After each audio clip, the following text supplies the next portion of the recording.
Whether you operate one forklift or thousands, one location or hundreds, the new My Toyota customer portal can help you optimize your operation and material handling equipment.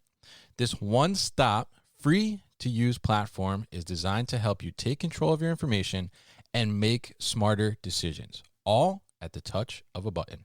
Register and access your data today at my.toyotaforklift.com. That's my.toyotaforklift.com. If you're in the warehouse game, then you've probably used some kind of floor tape before. Trust me, I've put down thousands of feet of tape in my career. And when it comes to putting down tape, you want it to stay down. That's where Mighty Line comes in. Their patented technology allows their floor tape, floor signs, and floor markings to take the beating that a warehouse floor gets and leave minimal residue behind when it's time to switch it up. You know that we are big on safety here at the new warehouse, and that's why we love to see all of the different options for safety markings and 5S markings in Mighty Line's product offerings. If you're going to 5S, use the best and get Mighty Line. Get your free sample kit at mightylinetape.com/new warehouse. That's mightylinetape.com/new warehouse for your free sample kit.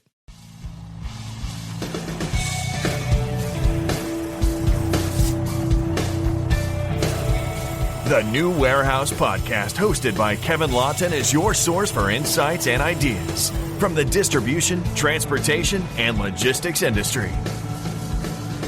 A new episode every Monday morning brings you the latest from industry experts and thought leaders. And now, here's Kevin.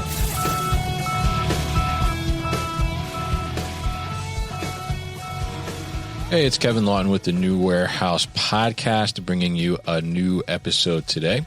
On today's episode, I'm going to have two guests, both from Flexe. Jennifer Dasher, she's the VP of Logistics there, and Jordan Lawrence, he is Director of Logistics Strategy at Flexe. And they're going to tell us a little bit about what Flexe is. We're going to talk a little bit about programmatic logistics and how Flexe comes into play there, and also how kind of their network works and how it enables companies to expand upon their fulfillment services and empower themselves to be able to handle more capacity. And I guess Flex in and out, I'm sure is kind of where the name comes in there. And we're also going to talk at the end a little bit about the Flex Institute, which I think is a pretty interesting thing that we're going to touch on as well. So Jennifer and Jordan, welcome both of you to the show. How are you both doing today?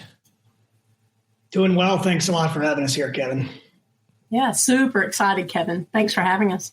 Definitely happy to have you both on. Happy to be learning more about Flexe here on the show and teaching our audience as well as me along the way too, definitely. So before we kind of dive into some more finer details, I guess, Jordan, why don't you give us an idea of what exactly Flexe is?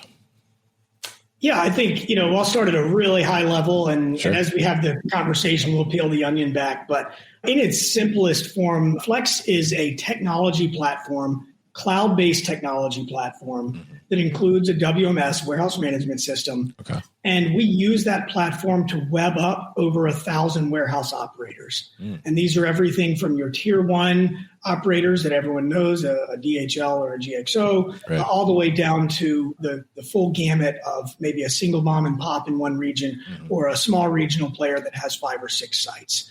And so we pull all of those together with our tech platform for the purpose of executing on fulfillment and distribution and pallet storage capacity for enterprise shippers. And about 95% of our client base are enterprise customers.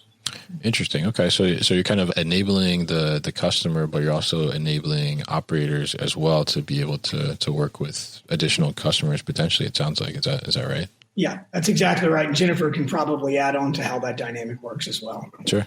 Yeah, Kevin, for me, I actually joined Flexe. I was a customer of Flexe for about 4.5 years. Oh, okay. And so I spent 2 decades at Walmart on the distribution side, both general merchandise and grocery, and then flipped over to the fulfillment side of the business, and where I ended up taking responsibility for their 3PL network. And, some of the challenges that I faced is, especially in e-commerce fulfillment, I was locked into 3 to 5 year terms. with volume requirements up front. And it's really hard to know what you need in 6 months, much less what you need in 5 years. Absolutely. Right. Yeah. And so ended up using Flex for that fulfillment to where it was really the biggest thing that I found value in was the speed, right? We were able to stand up sites in a matter of like 30, 40 days versus 6 months with traditional 3PLs. Yeah. I didn't have 5-year terms. And so this is pop up, pop down capacity as I needed it. And the biggest thing that I found was prior to Flex, Walmart ended up ending the relationships with all of the long-term 3PL customers that they had, because with Flex, it was a single point of integration to where I could pop up and pop down with a single integration in just a matter of days, instead of having to maintain integrations with 6 or 7 different partners. It was maintaining one. Interesting. And I think that's really a great thing, especially as you said, because you don't, especially in e-commerce, I mean, you have no idea, what you're going to look like in just a couple months, let alone a couple of years, right? Where you could be totally outgrowing what that 3PL may be able to provide you. And then what do you do, right? You're in a tight spot. So Flex obviously is kind of addressing that. And like you said, allowing you to go up or go down, whatever the case you need to do, which is really interesting, especially also, I'm sure, as you kind of experience some peak season stuff as well, especially on that downside, I think is interesting as well. So tell us a little bit about programmatic logistics. And I guess let's start for, people that might not be familiar. What is programmatic logistics, and talk about how Flex kind of falls in there. Yeah. So maybe I'll start out here. Sure. Programmatic logistics or flexible logistics programs, maybe that's the easier way to consume it, is just a third way to solve warehousing needs, and so distribution, fulfillment, capacity needs. And so I think the easiest way to think about this is in the context of the 2 ways that everyone knows, and that when we work with enterprise shippers, most are doing both of these. Right. That the first is self-running. So you hire the people that work the warehouse, you take on a lease, or maybe you build from the ground up, green pasture, or alternatively, you work with a 3PL, the second way. And the 3PL gives you a little more flexibility. And so the reason enterprise shipper would choose between these 2, a lot of that has to do with flexibility. So the first option gives them total control of their costs. There is no margin, but it requires 100% of the upfront CapEx. It's very capital intensive, and it's very fixed in nature. You decide you're going to build an 800,000 square foot new facility. You've got now a fixed box at 800,000 square feet. To your point, Kevin, earlier, you're going to utilize some small percentage of that for many years as you grow into it, and then ultimately reach peak utilization. So then people move to the 3PL space because it gives them the next degree of flexibility. It gives them a little more scalability if they want to launch 2-3 sites at once. Yeah. And they also spread some of the CapEx out. That said, if you look at most large 3PL invoices, about 70% of those costs are still fixed in nature. So what Flex has done with flexible logistics programs is we're just trying to push the envelope on flexibility, get to the bleeding edge of where that cost structure can be, the ability to move up and down, the speed, and then also the location. Our 1,000+ warehouse network means that we can move to locations that any one 3PL may not have in their existing network. And so this is just the way that we categorize this, network of operators facilitated by technology as the third of the 3 ways now that you can solve warehousing, fulfillment, distribution type of challenges. Very interesting. And I'm curious, and I think it makes a lot of sense, when you lay it out in those categories, because, like you said, in both the owned or the 3PL type of situations, there are limitations or there are downsides from the perspective of maybe having too much space, like you alluded to. You have this 800,000 square foot space that you're investing in because you're hoping to, grow into that, but immediately you're not going to necessarily be filling that whole space or maximizing the capacity of it. So being able to flex like that certainly can help you to get a handle around where your capacity really needs to be. And as Jennifer was saying before, even on the downside as well, the up and down gives you that flexibility overall. So I'm curious, like the idea of Flex and where it came from, because I guess as we're talking here, I'm imagining somebody was either like very frustrated with the 3PL and said they're going to do something better, or there was some kind of pain point there. So I'm curious the background story there of how Flex kind of came to be. I'll take a quick shot at the origin story. Of course, our founder and CEO, Carl, can deliver this much more eloquently and accurately than I can. But I think you hit the nail on the head. Somebody came to him that had a real seasonal need and has these kind of spikes. And you look at an asymmetric demand for cubic capacity, and then you look what your options are, and it felt outdated. Everything is very fixed in nature. And, one of the early analogies that we made was with cloud computing, right? You may run your own data centers, but because of load peaks and valleys, it's more cost effective to have something that scales up and down dynamically. And, really Flex is a complement. And just one thing I want to kind of clarify from what we said earlier is, Flex is a complement to 3PLs and fixed networks. Large enterprise shippers are always going to run their own facilities. They're always going to work with 3PLs in most cases.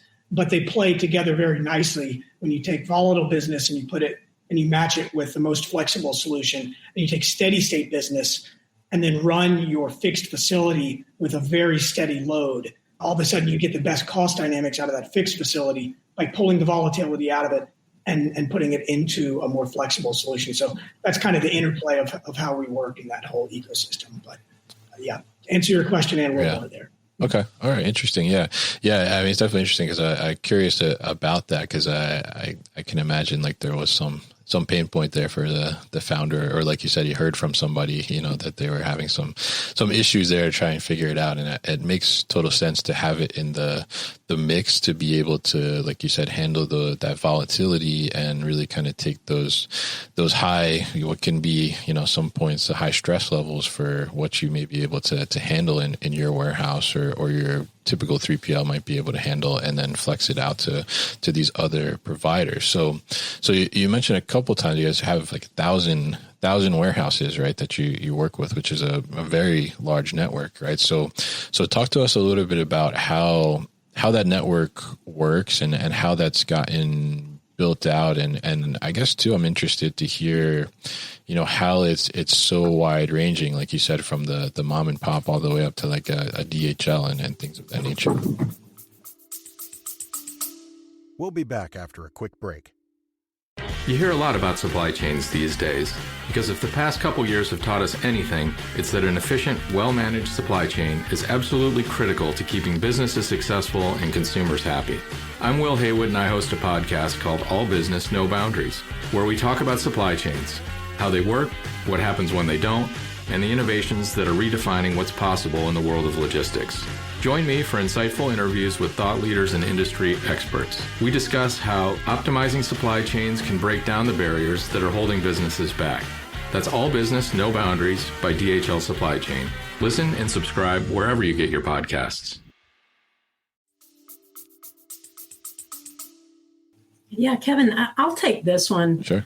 First of all, it's like to become a partner of Flex from a warehouse partner standpoint. I mean, it's not an easy feat. There's a lot of vetting that we do just to understand right fit, and not just right fit for Flex, but right fit for a project.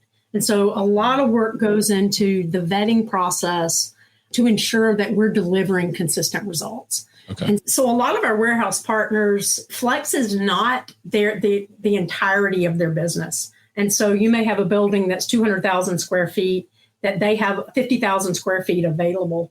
And so for Flex, we're able to find right-sized projects to put in that space to keep their business fluid from within. And within that may be multiple projects that we put in that one building. It may be just one project, or we may take the entire space. So in doing so, we've been able to take more regional partners and actually help them grow their business to where we're creating some consistency in the one building and they're saying, hey, if we take down another 200,000 square feet down the road, can you help us fill it? And so it's really creating stability for a lot of these warehouse partners.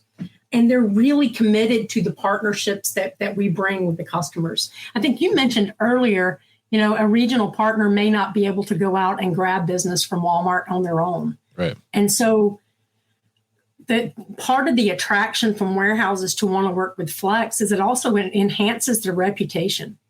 They're able to say, yes, we do fulfillment or distribution for an enterprise customer. And so it helps. It's really a two-part collaboration there.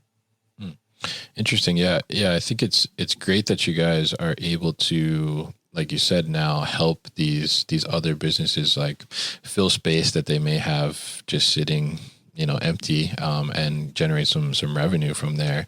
And also, like you said, expand their business as well in some cases. So, I mean, in the situation where you said maybe you have like 200,000 square feet and then you have 50,000 that's not being utilized. I know you said Flex has their own WMS. So if they're utilizing a different WMS already, and then on that, so just on that 50,000, I guess they would utilize your system, or do they integrate together? I mean, how does that look like?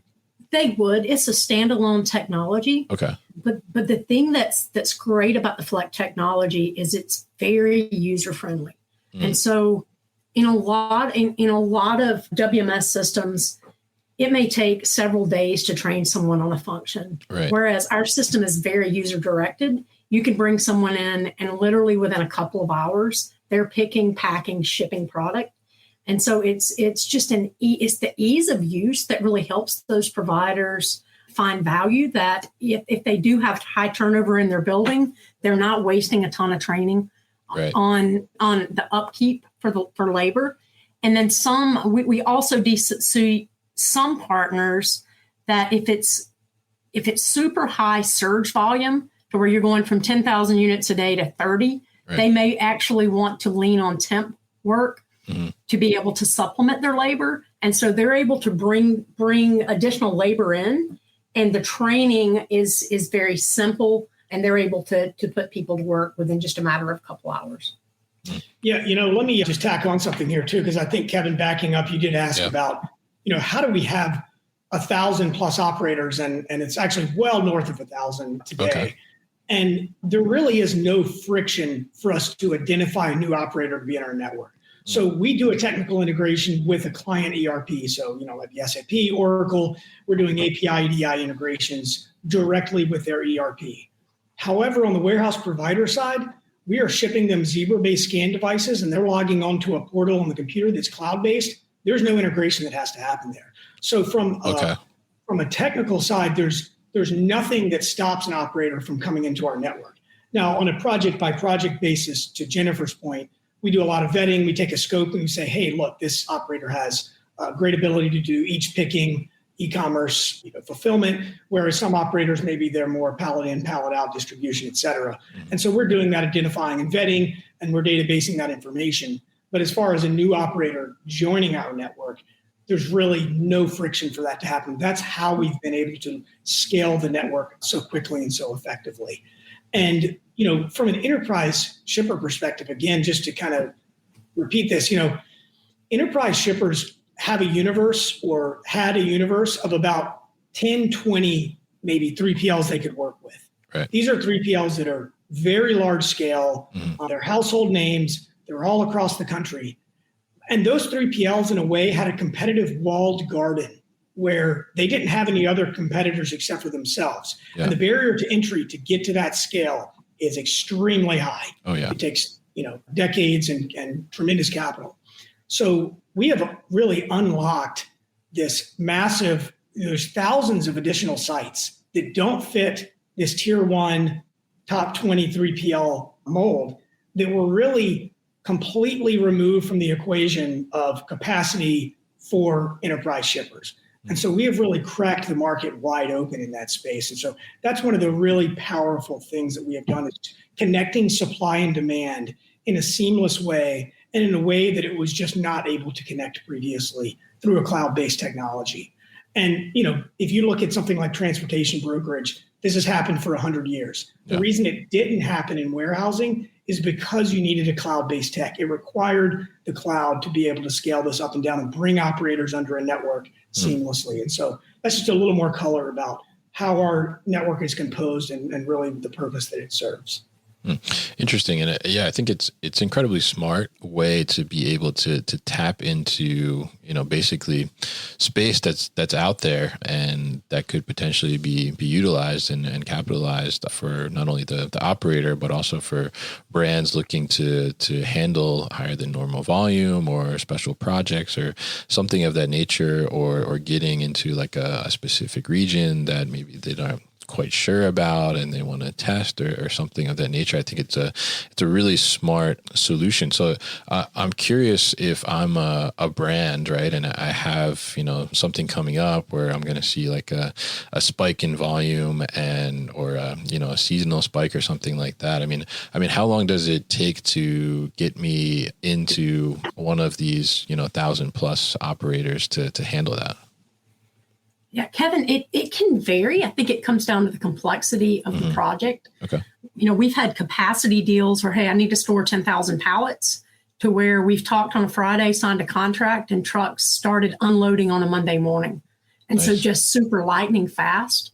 And then for projects, some projects start off that way as we build the integration in. So it's inbounded CSV, and then you're integrating for more of the complex outbound operations. Okay. And so I would say it's a fraction of the time that a traditional 3PL would normally need to integrate. And it gives the option for a quick CSV upload when needed. Yeah. Interesting. So, it's pretty quick turnaround too, which I think is great. And I think that goes hand in hand with the model of having that flexibility, right? Because even if maybe you don't know, like all of a sudden, when we talked about, e-commerce, like you don't know what's going to happen in a couple months.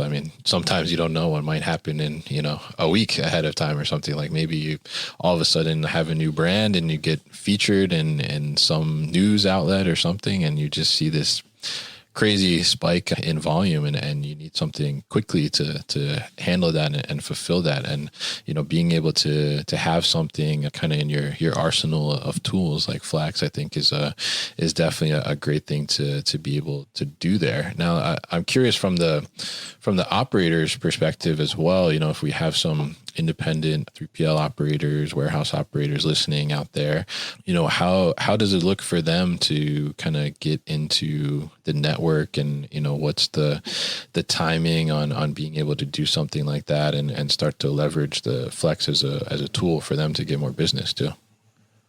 Yeah, Kevin, we're always looking for quality operators.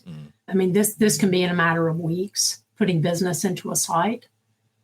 Okay. And so we really we welcome additional partnerships. Yeah. And the one thing that when talking with some of the warehouse management, they really like working with Flex because it lets them really just focus on execution. They're not having to maintain the tech side of the business, the customer relationship side of the business. They're coming in and doing what they do best. They're executing and shipping boxes at the end of the day. Right. And so we welcome quality operators any day.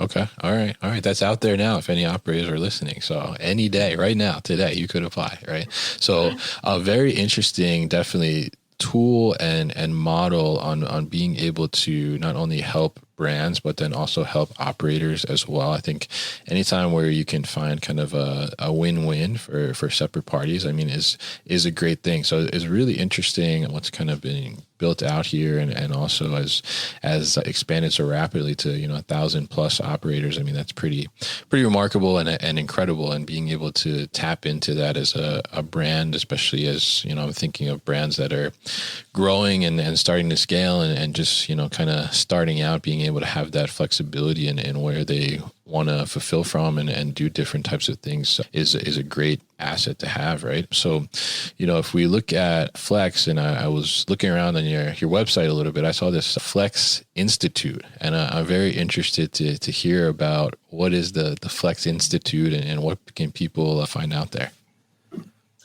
Yeah, so the Flex Institute is something that we kicked off about 1.5 years ago. Okay. And it's really focused on data and thought leadership in the supply chain space. And, there is one data point that's very centric to our business that's actually brand new, and that is the spot market in warehousing. So traditionally, there's a spot market that's been in transportation for decades and decades, and that's international and domestic transportation, et cetera. But never really have shippers been able to think in terms of the spot market in warehousing. And so we're constantly querying that spot market by taking scopes of work out to the warehouse market in our network. And we're collecting information about what's going on with pricing, what's going on with labor. And so there's just a much bigger story to tell here that we think is interesting. We think it's compelling. It's information that shippers that don't work with Flex could leverage just as well as shippers that do. And so we're just, really trying to put together the thought leaders within our organization. We've hired lots of multi-decade supply chain talent, people like Jennifer, who has done this for a very long time at a very high level, and really brought that thought leadership together. And it's there at the Flex Institute, and it's a part of our website at flex.com. Interesting, and definitely a great resource. And I love the fact that you're compiling this market data and being able to give some idea to shippers on what is pricing looking like in some things, or even like the labor market as well. I know that's like a huge thing and a challenge that I was certainly experiencing in my last role in running a warehouse, and having to figure out as the pandemic was going on, like what can we pay to get people in the door right at this point. So, being able to see those kind of visibilities into the market is certainly a huge thing. So it's an amazing resource that you guys have invested in there and built out and made available to people, as you said, not only that are Flex users, but also non-Flex users too, maybe soon to be Flex users. So really interesting to learn about Flex and really incredible kind of the network that you've built out and the overall flexibility, I guess we can say, of the tool that you've created for both the brand and the shipper as well. So great to learn about this from both of you today, and I'm happy to have had you on the show. If people are interested in learning more about Flex and what it is that you do, or interested in getting their brand involved or being an operator, as we talked about, what's the best way to do that? Hitting our website, FLEXE, there's an E on the end, keep that in mind, FLEXE.com is really the easiest way. And there's, whether you're an operator or a shipper, you can very easily get in touch with us that way. So I think that's probably the best thing. All right, great. And we'll definitely put that information at thenewwarehouse.com as well, so people can easily find it. So Jennifer and Jordan, thank you once again for joining me on the show today. You've been listening to the New Warehouse Podcast with Kevin Lawton. Subscribe and check us out online at thenewwarehouse.com.